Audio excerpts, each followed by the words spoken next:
Good morning, Your Excellency, Mr. President, Mr. Vice President, honorary ministers, partners, all protocols observed.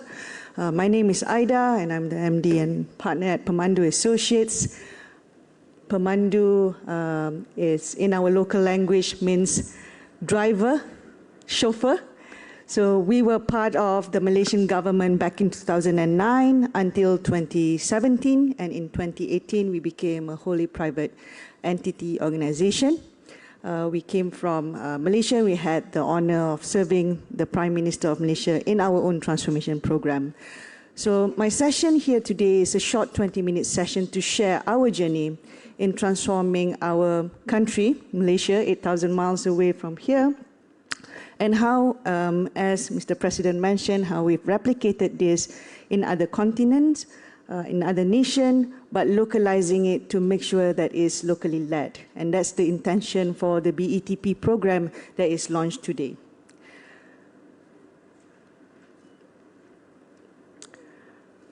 So we've been around for 16 years now, 8 years with the government and the remaining 8 years as a private entity.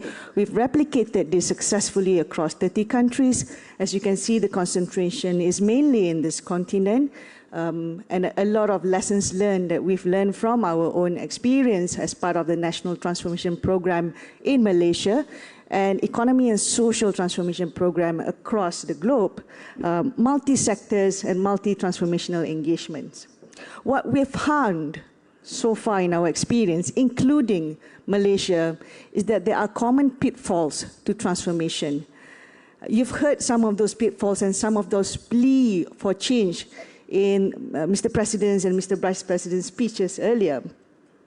We have to break the silos. We have to be focused.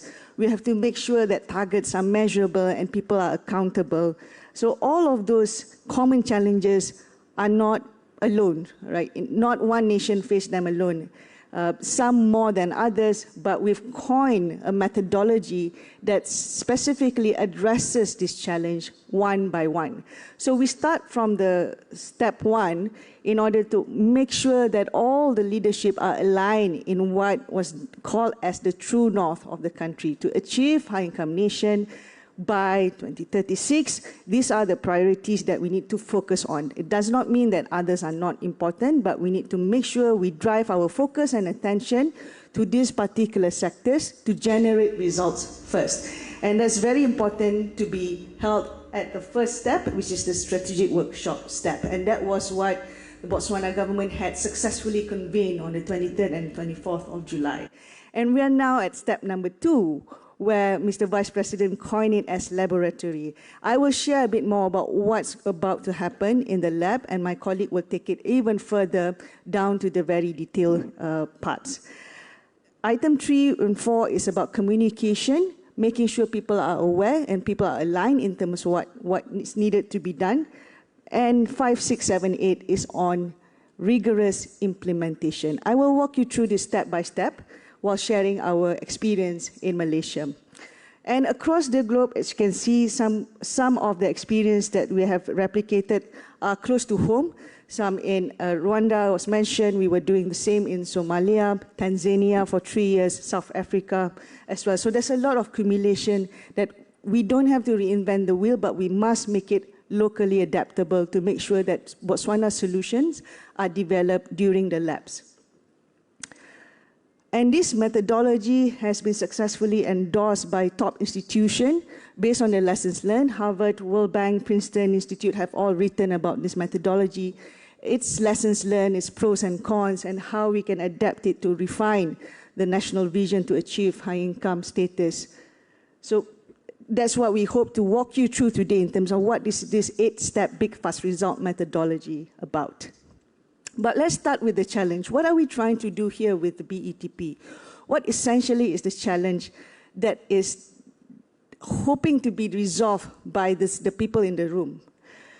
So leaders need to unleash its potential to drive big fast results. So in order to unleash this, the challenge is many. But how do we do it in order to create the results?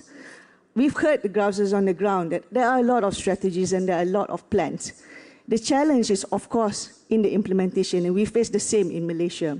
How do we do things differently to make sure we can show the results that we are committed to drive?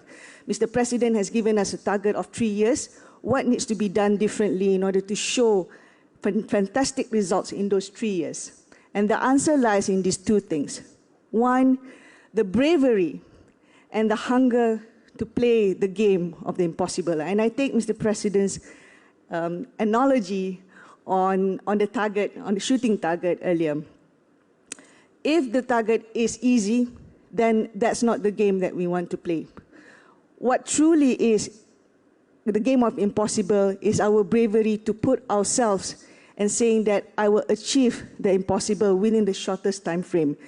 And in order to do that, leaders must attain a new way of working to achieve that. So in short, the game of impossible is impossible based on the current way of working. So there are a lot of things that worked, and we don't want to change that, but there are a lot of things that can be changed, and we should change that to ensure the success of BETP. But leaders must be courageous to play the game of impossible. This game can only be achieved by adopting a new way of working. So things like regulatory reform and laws, we must be in a place where we are eager to make sure something that no longer works today must be changed to fit the criteria and the conditions of today. And this game of impossible must be transformative and bold. In order to achieve the game of impossible, obviously a new way of working needs to be adopted. And this new way of working is simply rejecting business as usual. If it works, then you would have gotten the results already. If it's proven, don't change. But you would have not attained the results based on the current way of working. And it has to anchor on the true north, on the strategic direction that the country wants to achieve, that the BETP program has set forth in terms of what are the target and what the measurable outcomes we want to achieve by the end of the program. And be uncompromising, unapologetic in ruthless prioritization, because we can't do all. We have to focus, show the results, and then generate new ideas to solve other problems. We are limited by our resources, we are limited by our time and our budget and financing, so we need to make the most out of what we have. So those are the two main ingredients on transformation. And I'm here today to walk you through what could this new way of working look like by adopting the 8-step big fast results methodology. So I'll start with step 1. I'll walk you through the strategic workshop experience. This is intended to make sure that all the leaders are aligned in terms of its top priority for the country. In some instances, it's economy. In some instances, it's social. In most instances, it's both. But which economic sectors, which social sectors, and Mr. President has mentioned the 7 that we have walked from based on the rigorous analysis and the conversation at the cabinet ministers level to set the true north for this program. And once that is aligned at the priority level, we then encourage all the players, all the institutions in this country to then walk through detailing the implementation of those ideas. For Malaysia, we landed on 12 economic areas. Like Botswana, we were also endowed by our natural resources, but we were too reliant on those resources, which is oil and gas. So we realized that in order to achieve high-income nation back in 2009, and our ambition was become a high-income nation by the year 2020, was Vision 2020, we could no longer rely solely on the main export of the, or main resource of the country, which was oil and gas. We needed to diversify, and we coined 12 key economic areas through sessions with the cabinet ministers to land on those sectors. And we also have key results areas coming from the social citizen dissatisfaction, crime, corruption, infrastructure. So those are the areas that we focus to achieve inclusiveness, sustainability, and ultimately attaining the high-income nation. And that was the National Transformation Program that we ran back in 2009 up until 2018. Once we have that true north and that key economic pillars and key social pillars, what happens? They are still at the planning level, still strategic, still soundbite, nice hashtags, nice tagline, but not implementable yet. So this is where we start breaking down those initiatives into projects. And the CFI, the call for ideas that was launched a couple of weeks ago and now extended until 17th of August, is intended to do that. We then bring those ideas that are filtered and high priority and high impact into the labs. When we did it with Malaysia, there were at least 20 to 50 participants per sector. And these labs ran somewhere between 6 to 8 weeks to develop and co-create solution. What are the critical steps and problems that needed to be solved to make sure these projects are implementable and scalable and delivering the results? Because when economic projects go through, they create jobs, they generate the GDP, generate the GNI impact, and social satisfaction can improve based on the economic returns that the country generates. So this is where labs come in. In Malaysia, throughout the 6 weeks program, 131 high-priority catalytic projects were created. And the investment quantum that this brought to Malaysia was somewhere around $400 billion and created 3.3 million new jobs. We have a population of around 30, so 10% increase in job creation. GNI increased by 250 billion and private sector investment by 1.5. So these projects, fast forward to today, if you have the opportunity to go to Malaysia and Kuala Lumpur, you will see the live realization of these projects. Transportation, infrastructure, new economic reliance, so we are no longer heavily reliant on oil and gas, but now a major player of semiconductor produce, and how microchips are fundamental in all the different parts of E&E, electronics and electric manufacturing. So these 131 projects need to be broken down into implementable steps, because projects are projects until they get implemented to become real economic drivers. So what do we do in labs? And my colleague Taufik in a bit will tell you step by step on what's about to happen. But typically, when it comes to planning stage, it's still at a high level, 30,000 feet on air. So we use the analogy of a flying plane when you are at a cruising speed and you look down and the captain announces, ladies and gentlemen, we are cruising at a comfortable speed of at 30,000 feet altitude. And that's where when you look out the window, you can't see anything. You know where you're at, you know where you're going, you know when you'll get there. But you can't see the ground. And that is a problem when it comes to project implementation. If it's not translated into the lowest level of granularity, combining what needs to be done by the private sector and what needs to be done by the project owner, the financier, and the public sector, then there's no way to push for it to be done.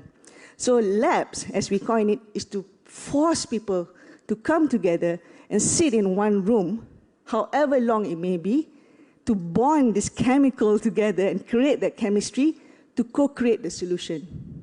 PEMANDU are merely the facilitators. The solutions lies with everyone in the room. If they're not in the room, we have the mandate from Mr. President and Mr. Vice President to call them and come to the room and resolve the solution or define the solution then and there. That's why lab is so powerful, because the buy-in is there from everyone to make this happen. By the end of the lab, there are no surprises to understand what are the 20,000 steps that are needed to be done to make sure these projects get implemented. So again, the solutions are from you. If they're not from you, then you call whoever that needs to be in the room to come to the lab. And what we found in the labs, 60% are bureaucracy. And it's designed for governance, and we understand that. But can they be resolved, and can we create a new way of working for the situation today? Chances are we can. But most of the time it lies in multiple ministries, multiple agencies, and multiple years. So can we fast-track high-impact projects approval in terms of permits, in terms of visa, in terms of land registers? Lab is intended to solve that problem then and there. 30% of the projects are due to lack of financing and financial support. And you can appreciate that financiers would deem a project high risk if there are no clarity in the implementable steps and buy-in from the public sector. With this clarity, then financiers would be able to lower down the score. Development partners will be clearer in terms of what the financing for this project is intended to do. The payback is clear, the return on investment is clear, and this one can be unlocked. Last but not least is the lack of infrastructure or utility. Some projects are intended to be developed in the corridors, not just in the city center, and therefore the lack of infrastructure would refrain private sector investments from going. But if there's a commitment and the priority from the government to provide water, electricity, access to road in those areas, then the investments can flow in. So those are the typical items that are discussed and co-created and solved in the labs. Projects that are already in incubation are given the highest priority because ground has been broken, investments are already in country, they are just stalling due to some of these factors. Fast forward to 8 weeks later, once the lab finished, somewhere in early September, if we're talking about Botswana, those solutions are still being created within the people in this room, plus minus 20%, others that are called in. But this is the point where we announce to the citizens and announce to the world that Botswana is ready, Botswana's beauty is open for other investments to come in. And tell the citizens, this is our promises. The private sector is going to come in and invest in these areas. The public sector is committed to support these particular projects. The development partners and financial institutions are ready. We organize an open day to show the citizen what progress has been done.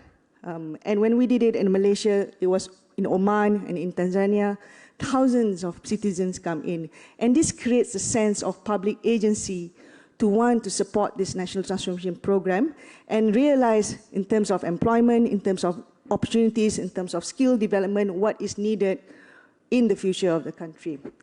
And this also makes government accountable because once you announce something, you are held accountable in order to deliver that promise. So until it is announced, it becomes a closed door, highly expert-driven solutions. So that's the intended outcome for Open Day. And we summarize it and launch it in a pitch deck manner. In Malaysia, we have the full report that was published, about 800 pages altogether, combining the two on the government transformation program and the economic program. And those reports were generated from the input of the people in the lab. But of course, we would summarize this down to 100 pages, you know, the critical information level. So if you want the utmost detail, is public, is online, you can look at it, 1,000 pages, have a good read. If you want to know what are the key priority areas, you can look at the executive summary. And if you just want to hear what is it about, you can also look at the video. So all of this will allow everyone to not have an excuse that they are not aware of the National Transformation Program. And when everyone is aware, everyone will keep the ministers, ministry, president and vice president accountable on the outcomes. So with that, then it pushes implementation to be put on steroids, because plans are still plans until they are implemented. 5, 6, 7, 8 is the most crucial steps in this big fast result methodology and playing the game of impossible, because we need to be ruthless in our implementation by reporting what is the progress on the projects that came out from the lab. What are the KPIs that we agreed to set foot in the lab? How do we report it and track it and push it upwards to make sure all the ministers' scorecards are published all the way up to the president himself. So as you can see, this is an actual report card. Traffic light, green means good, yellow means not so good, red means really, really bad. So every Friday, the former Prime Minister of Malaysia would get a report card from PEMANDU, the unit at the time, and it will show what are being installed and how the changes from last week to this week happen. So when the Prime Minister saw that certain items have been read for a while, then the minister for that particular project will get called. And this is why KPI is important to be set during the lab itself. And we draw upon the ruthless implementation by applying this DMS methodology. Everybody have to do it relentlessly. PEMANDU and the ministerial delivery unit will have to monitor it constantly. But the problem is in the problem solving. Every project will have problems. Every week, if not days, if not every hour, there will be problems. And that's the reality because this project is at a mega scale level. So problems need to be solved recursively. There is no luxury of time to say, let's wait until the ministerial town hall is set up in the next week or the steering committee is set up every 2 months. Problems need to be solved as and when the traffic lights, before the traffic light gets yellow. So DMS methodology is putting delivery pressure on the project owner, on the ministers, on the private sector, public sector, PEMANDU at the time, and the ministerial, all the way through. So everybody is accountable for their share of results. And how does this atomic bond gets created? This was the structure when we were part of the government as a delivery unit under the Prime Minister's office. The PEMANDU CEO was appointed as a senator minister. So he sat in the cabinet together along with other ministers at the same level, but reporting directly to the Prime Minister. So Malaysia does not have a president, and Prime Minister is the #1 leader of the country. Then the PEMANDU team will monitor all the strategic reform initiatives, SRI, and KRA, Key Results Area for Government Transformation and Social Transformation, and KEA, the Economic KPI. What are the KPIs under agriculture, manufacturing, digital, so on and so forth. And as you can see, the intersection between the economic area gets linked to the respective ministry, be it tourism, be it finance, be it education. In each of those ministries, there are also a ministerial delivery unit. And why this structure is important? One main reason. A delivery unit does not function just as a monitoring and evaluating body. A delivery unit would have the mandate to implement and plan, to problem solve, to intervene, and to assist in special projects. But one fundamental item is item number 7, because if something does not get done, the auto-escalation process kicks in. And what is this auto-escalation process? If issues are not resolved at the project level, if project owners could not get something done by themselves, it gets escalated at the ministerial level and PEMANDU. So PEMANDU and the Ministerial Delivery Office would have to resolve it at the project level. So when we were doing it for Malaysia, 131 projects were divided across the team to make sure each of these report card gets monitored, and when there is a problem, the first step will kick in, resolve at the project level. If it doesn't get resolved, the project gets 2 weeks, 14 days to resolve before an escalation to the steering committee level that's convened by the minister. So what this means is that if the project tracking becomes red, after a while, you have 2 weeks before the minister calls for a meeting and asks, what is the issue? So everyone on the ground will have to be answerable to the minister. However, if this does not get resolved at the steering committee level and checked by the minister, then the minister becomes accountable because it will be automatically escalated within 30 days to the Prime Minister. And the PEMANDU CEO would then bring the issue to the Prime Minister, and the Prime Minister would look at the minister and say, you're the issue why we're having this meeting. What can be resolved? And most often than not, 70% of the issue gets resolved before this auto-escalation, because nobody wants to bring in problems to the Prime Minister. And I'm pretty sure the situation is the same here, Mr. President. Putrajaya is our HQ, our administrative HQ. So we dubbed this situation called Putrajaya Inquisition. So sometimes we, blackmail a little bit. If it's not get resolved, let's call for a Putrajaya Inquisition. It will be resolved ASAP. And results are very important to create public trust. So we talk about being accountable. We talk about having a discipline and rigor of implementation. But the outcome that instill public confidence be validated. Similar to public limited company where they need to be audited by an audit firm.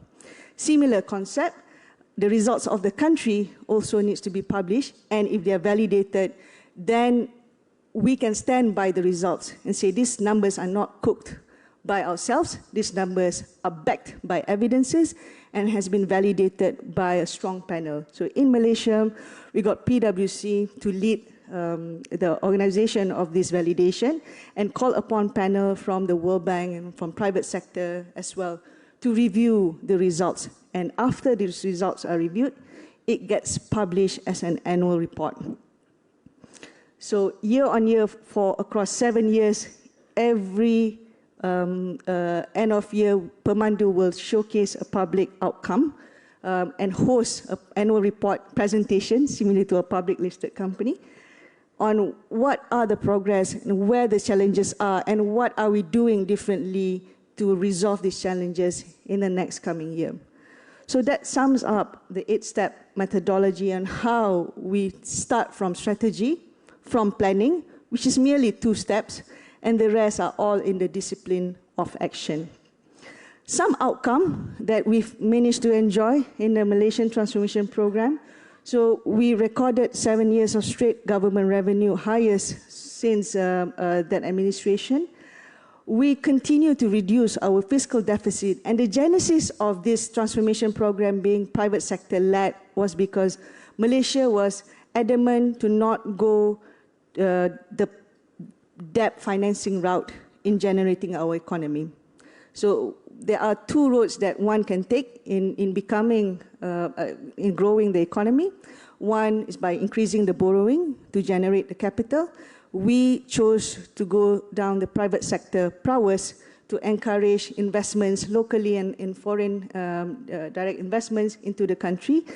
And we put ourselves a threshold to be below 55% debt to GDP. And we managed to maintain that at a 53% level throughout the economic transformation program. And as an outcome, as Mr. President has mentioned, we managed to double our private investment and we managed to create close to 3 million jobs. And our CAGR growth, cumulative growth, hit close to 12% throughout. And I will show you one slide which some colleagues here have seen before. It's a very busy slide, but one takeaway is the item in yellow. Since we launched the Economic Transformation Program, you can see the bar between the blue and the red, where all these years, investments between public sector and the private sector are almost equal, and therefore we hit the middle income glass ceiling. We could not grow more than where we used to, than how it's been, because we are also reliant on one single sector primarily. When we launched the Economic Diversification Program and generate private sector investments, the private sector portion shots up. And of course, this is not easy. This is not just a 6-week lab planning. A lot of reforms, tax incentives, investment attraction, promotion needs to come in. But they could come in once we are aware what exactly do we want to do based on the 131 projects. Until today, we are about 30% public funding and 70% private sector-led economy. So we are a very market-driven plan. And underpinning this growth is the NDP equivalent, the 5-year plan that happens business as usual, but the economic program aligns to that and puts private sector as a priority for growth. Okay, so but not just private sector. I think there was a slide about social sector as well. Around 6 million people get uplifted from poverty. Rural infrastructure gets built that's generated from this inflow of money. So the education and the healthcare sector could also be contributed. Most of the time, education and healthcare social protection would come from treasury funding. But when treasury funding is limited, the economic generation of vibrancy could generate the wealth of the country, then can spur up the social side of things. So I hope with this short presentation, I've initiated the hunger to play the game of impossible. And the courage to push the way of working and achieve big past results to uplift the beauty of Botswana. Thank you.